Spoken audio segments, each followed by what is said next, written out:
1. The Whispers of the Old House. The day I moved into the old house on Willow Lane, I was seeking nothing more than solitude. Nestled among overgrown hedges and ancient oaks, the house exuded a quiet charm that whispered of bygone eras. As an aspiring writer, I longed for peace, a place to ignite my imagination. Little did I know, my imagination would soon be the least of my concerns. The first night enveloped the house in a velvety darkness, as though the shadows themselves were part of its structure. Lying in bed, the silence was profound, until it wasn't. Faint whispers drifted through the walls, so soft I thought I was imagining them. I attributed it to the wind, to the settling of an old house. But as night deepened, the whispers grew louder, more insistent. Curiosity overcame my initial unease. I roamed the corridors, the wooden floors creaking underfoot, following the elusive sounds. They led me to hidden nooks, to doors long sealed shut. One such door, stubborn with age, finally gave way to reveal a study.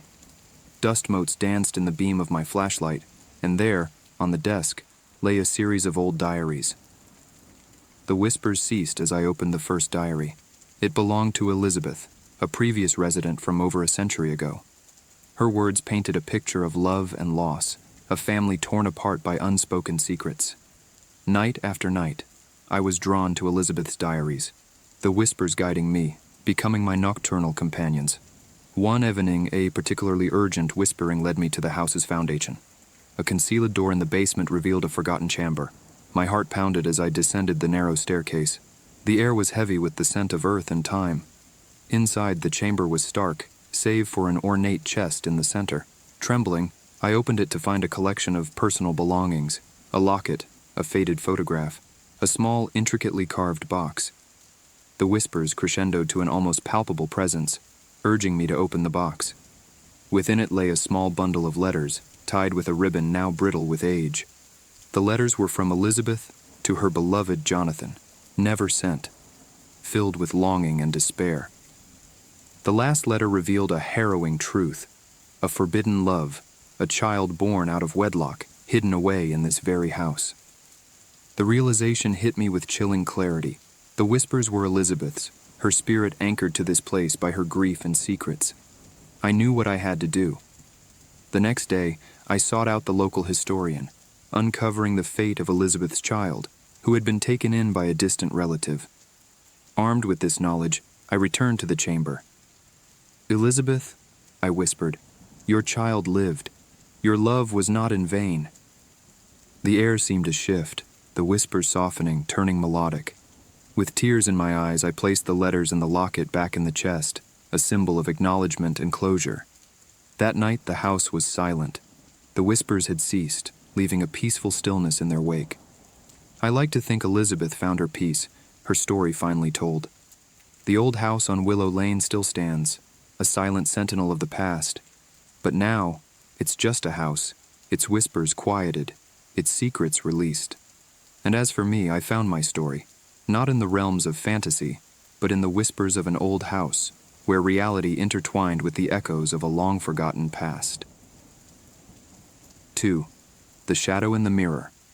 The job was in a small, picturesque town, far from the chaos of the city. I had booked a room at a quaint bed and breakfast, expecting nothing more than a peaceful night's rest. The B&B was charming, with an old-world feel, and the owner was a kindly woman who showed me to my room, a cozy space with antique furniture and a large ornate mirror. As night fell, I settled in, my mind occupied with the next day's meetings. That's when I first noticed it, a shadow in the mirror, subtle and indistinct. I turned around expecting to find the source, but the room was as I left it, bathed in the soft glow of the bedside lamp. I chalked it up to travel fatigue and turned off the light. But as darkness enveloped the room, the shadow in the mirror grew more pronounced. It was an odd, humanoid shape, but blurred around the edges as if made of smoke. I tried to convince myself it was just a trick of light, an illusion.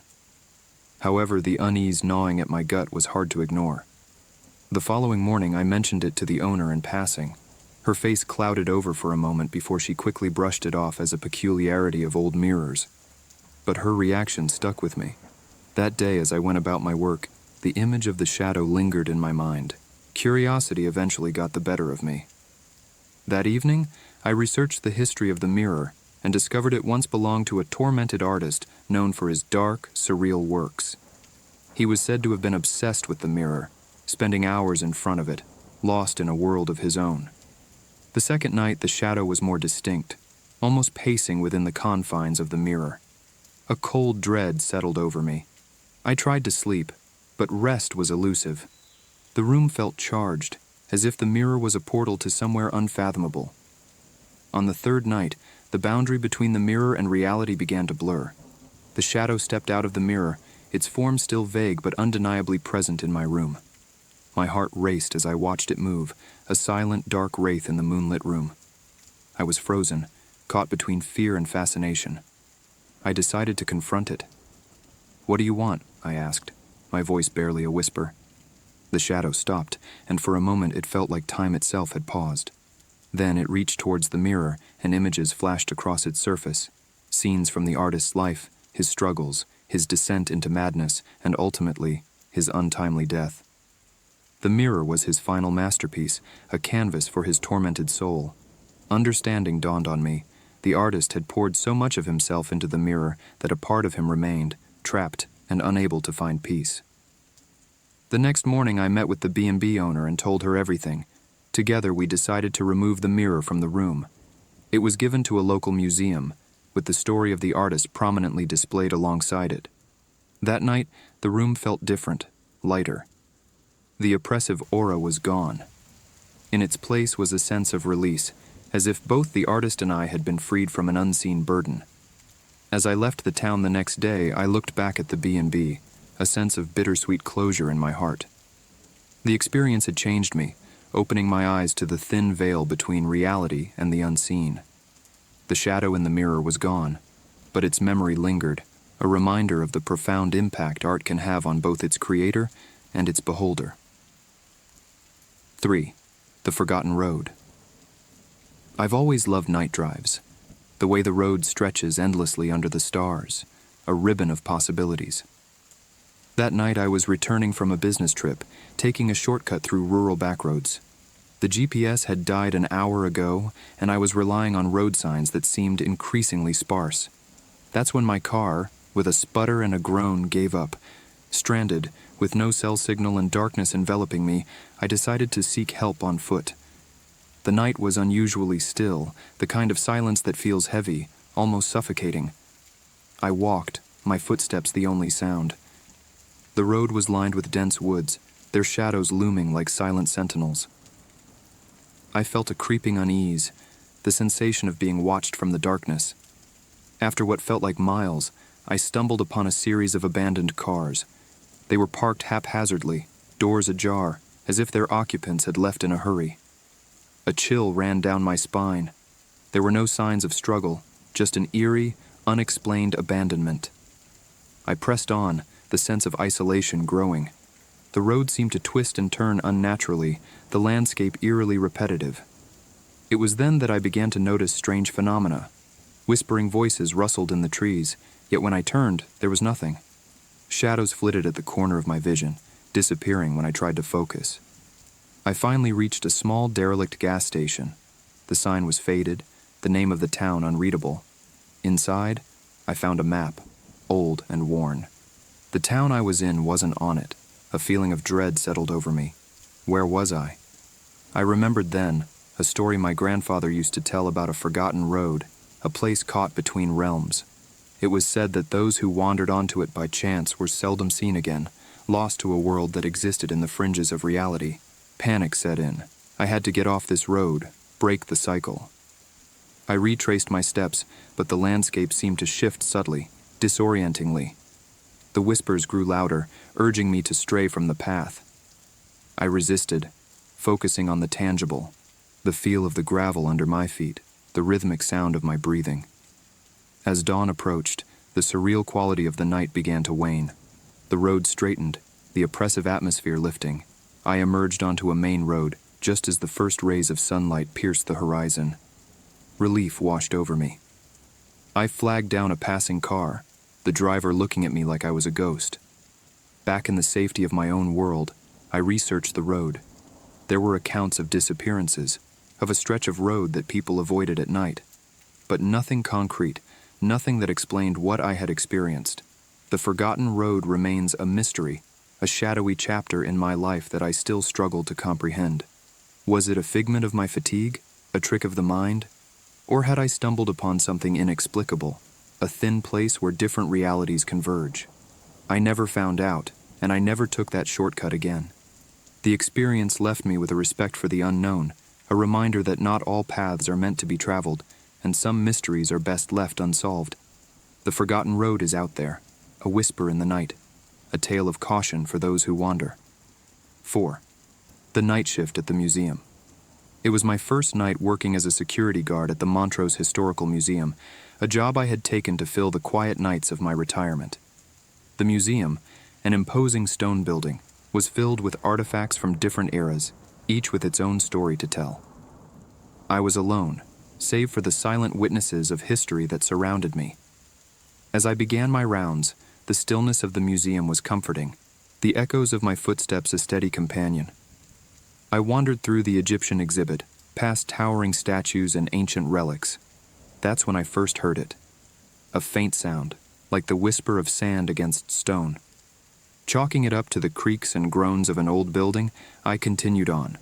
But as I moved through the medieval section, I heard it again, clearer this time. The distant clank of metal like armor shifting. I spun around, half expecting to see a knight in shining armor. But the hall was empty, the suits of armor still in their glass cases. Unease began to gnaw at me as I entered the Victorian gallery. Here, the atmosphere changed. The air felt charged. The hair on my arms stood on end. And then I saw it, a shadow darting between the displays. I followed, my heart pounding in my chest. But it was elusive, always just out of sight. In the dim light, the exhibits seemed to come alive. The portraits on the walls watched me with knowing eyes. The furniture creaked as if settling under unseen weight. The museum was transforming, the boundary between past and present blurring. Drawn to the sound of faint music, I found myself in the Roaring Twenties exhibit. The mannequins, once static, swayed gently, as if dancing to a tune only they could hear. A flapper's dress rustled as she turned, her beaded fringe catching the light. I rubbed my eyes, disbelieving. Was I dreaming? Hallucinating? My rational mind struggled to make sense of it. I thought of leaving, of fleeing the surreal scene unfolding before me, but a sense of duty, of curiosity, held me in place. I had to see this through, to understand what was happening. As the night deepened, the museum continued to awaken. In the WWI section, I heard the distant rumble of planes and the murmur of soldiers. In the Native American exhibit, the sound of drums and the soft chanting of a prayer.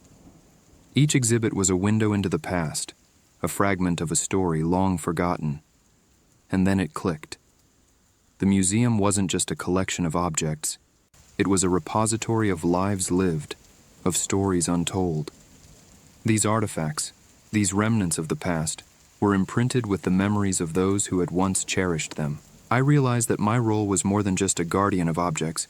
I was a witness to history, to the echoes of lives that still resonated within these walls. And perhaps, in some small way, my presence acknowledged them, gave them the recognition they yearned for. As dawn approached, the museum settled, the echoes fading into silence.